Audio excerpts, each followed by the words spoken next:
Hello my spider friends, this is my top 5 best and worst movies of 2021.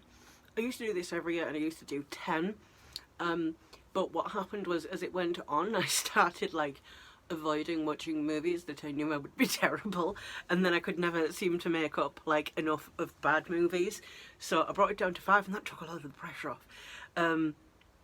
So I'm going to start with my top 5 favourite movies that came out this year, bearing in mind I haven't seen every movie that came out this year. There's still a whole bunch of stuff that I haven't seen yet, whether or not because that's not available on streaming yet, like Eternals, or it's just come out, like Spider-Man. I've not seen it yet. So these are just the top 5 movies, what I have actually seen this year. So at number 5, Black Widow. I really quite enjoyed Black Widow. Florence Pugh as Yelena was just amazing, and I love her, and she was just so good.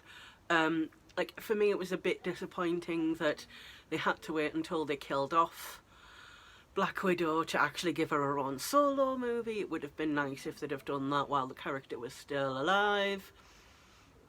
But what you're going to do, maybe with the multiverse opening up they can bring back Black Widow and get rid of Hawkeye, you know, it's one of them things. Not that I hate Hawkeye, he's not as good as Black Widow, let's face it. Jeremy Renner is not Scarlett Johansson. So number 4, my 4th favourite movie this year was Free Guy.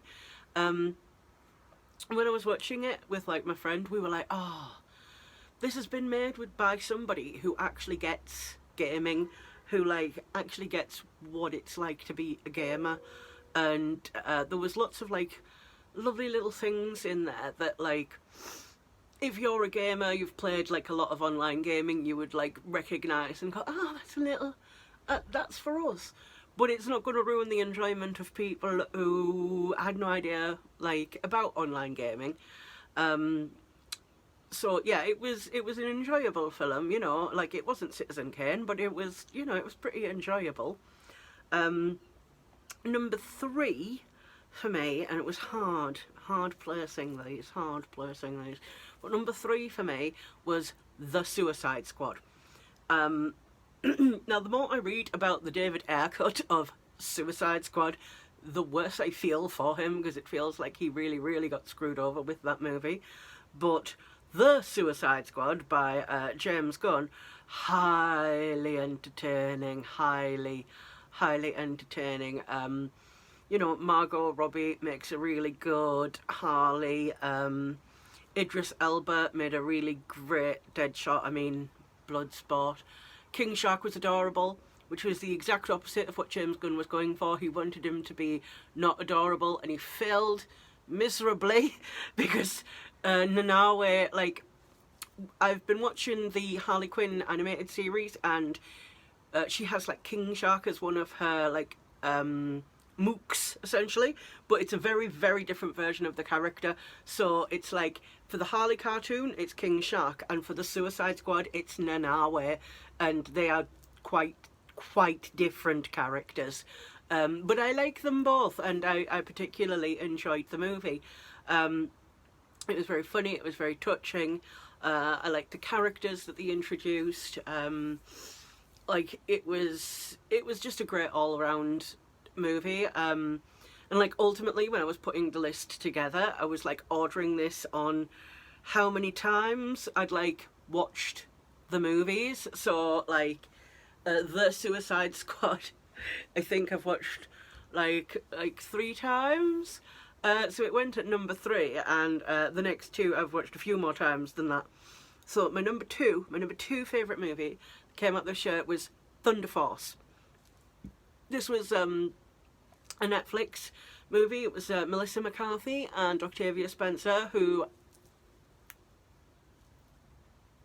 I love Octavia Spencer. I love her so much. The movie was so funny. And when we were watching it, we were like, wow, the girl that they've got to play Melissa McCarthy, like the younger version of Melissa McCarthy, she's so good. It turned out it was her daughter. So they cheated a little bit. But no, it was so funny. It was so entertaining. And I really, really hope that they do like a second part to it, because it was really, really enjoyable. My number one movie for this year, and I've watched it 4 or 5 times now, is a movie called Werewolves Within. And this is a game adaptation. And it's very good. It's really, really entertaining. It's like a werewolf whodunit almost, and it has Harvey Guillen, who plays Guillermo in What We Do in the Shadows, in it, and it has Cheyenne Jackson, who is just like unfavourably pretty, and other people as well. It was a really, really entertaining movie. I watched it with my friend, and then I bought it on like iTunes, and then I watched it several times over after that, because I just enjoyed it so much. So if you haven't seen any of these movies yet this year, this is what I am recommending.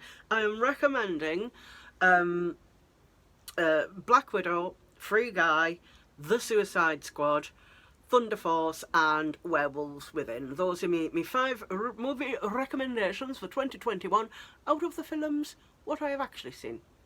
Now, for my 5 worst, some of these it's like I have to have 5 worst, and it's not like these are the worst movies that I've ever seen. Some of them are, actually, now that I've said that, but you know, like there's a different standard to be held, and something has to be in the bottom 5 and something has to be in the top 5. It's just the way that it is.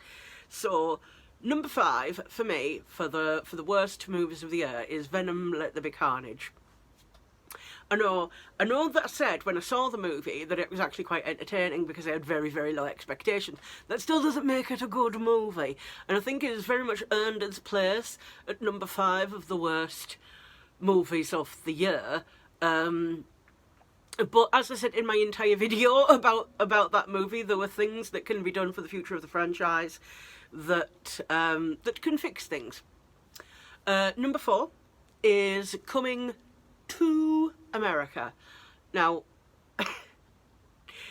the theme tune for this movie is insanely catchy. Like, they were advertising it heavily on Amazon Prime, and so like even now, just thinking about it, I've got that I'm a king, I'm a king, I'm a king, with a throne at, let me take a seat. Like, that song just going round and round and round in my head. Insanely catchy. Like, this is something where it's like, it wasn't awful, but it weren't great. You know, there was things that if I had been involved in it, I would have made some changes. But like, you know, I have to choose 5 of the worst movies, and unfortunately Coming to America, like out of all of the movies that I've seen this year, you know, like I've got to rank them somewhere, and this is where it was ranked. It was ranked for number 4. So my third least favourite movie of the year is No Time to Die. I have a very complex relationship with Daniel Craig's James Bond. Casino Royale came out and I hated it. And Quantum of Solace came out and everybody hated it. And then Skyfall came out and people liked that. And people were like, oh, you should watch Skyfall. And I was like, oh no, but I hated Casino Royale and I hated Quantum of Solace. And they were like, oh no, you'll be fine, you'll enjoy it. But I didn't get around to watching it. But Spectre came out and Christoph Waltz was heavily in it, and I was like, I love Christoph Waltz, 2-time Oscar winner Christoph Waltz, I love him, I need to see him do Blofeld in a Bond movie. So I went to see it, and for me, Spectre was like mind-blowingly good compared to what I'd seen before. And then I later went and watched Skyfall, and I was like, oh, that was alright. I didn't think it was as good as Spectre. I thought Spectre was just absolutely amazing. So when it came to like No Time to Die, it was, well, they kind of already wrapped up the story in the previous movie, but let's see what they do. And what they did was, Bond is still upset about this 23-year-old that he knew 15 years ago for a few weeks. Yes, it's been 15 years since Casino Royale. No Time to Die for me was just, meh. It was, meh. It weren't great. I think they'd have been better off starting over with a fresh Bond, which obviously that they're going to have to do, and if they do another movie, let's hope that they don't do that weird continuity thing that they tried to doing in No Time to Die, because that was stupid. But yeah, like, so for me, with the Daniel Craig movies, like, it's Spectre, Skyfall, then, like, Casino Royale, and then No Time to Die, and then Quantum of Solace, because that is a terrible movie. I have grown to appreciate Casino Royale since I fell in love with Mads Mikkelsen. And now we're pretty much, like, I have rewatched it a couple of times, but the bit that I rewatch is just basically the poker scene. I just sort of just rewatch that bit and just admire Mads Mikkelsen.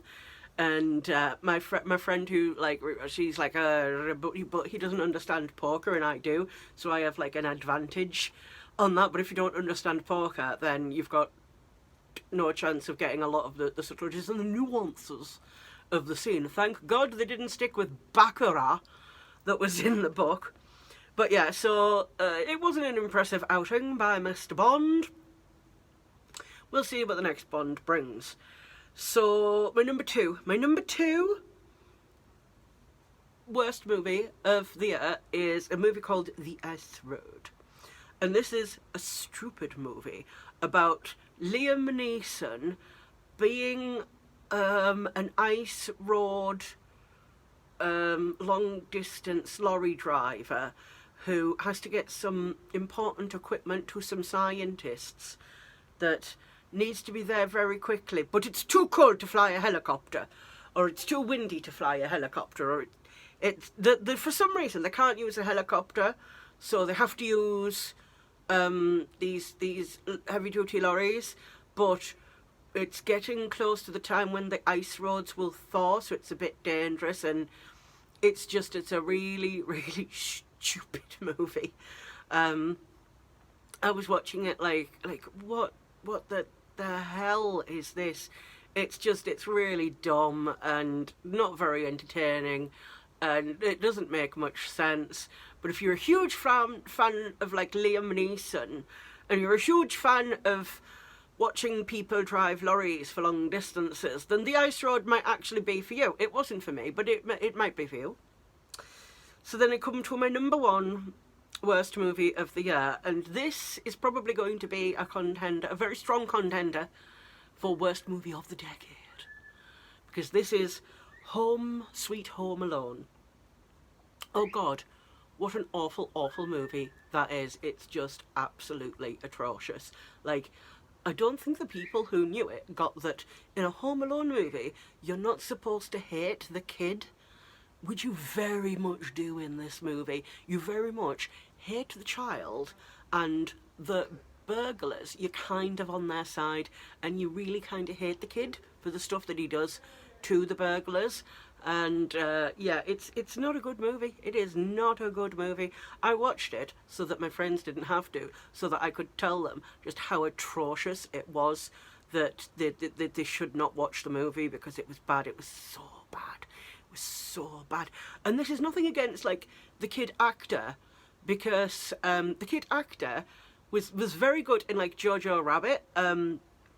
It's never about the actor, it's about, like, the character that's in the movie, and the character is a horrible person, and I was rooting for the burglars pretty much.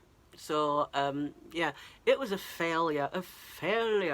That's not going to be like a Christmas classic fondly remembered like the original Home Alone.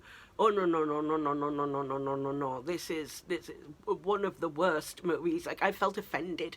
I really wanted to turn it off halfway through, but I was like, no, I'm going to stick it out all the way through so I can attest to what a terrible, terrible thing this is. So, yes, that is my list of the 5 best and 5 worst movies that I've actually seen of 2021, and hopefully 2022 will bring some better movies.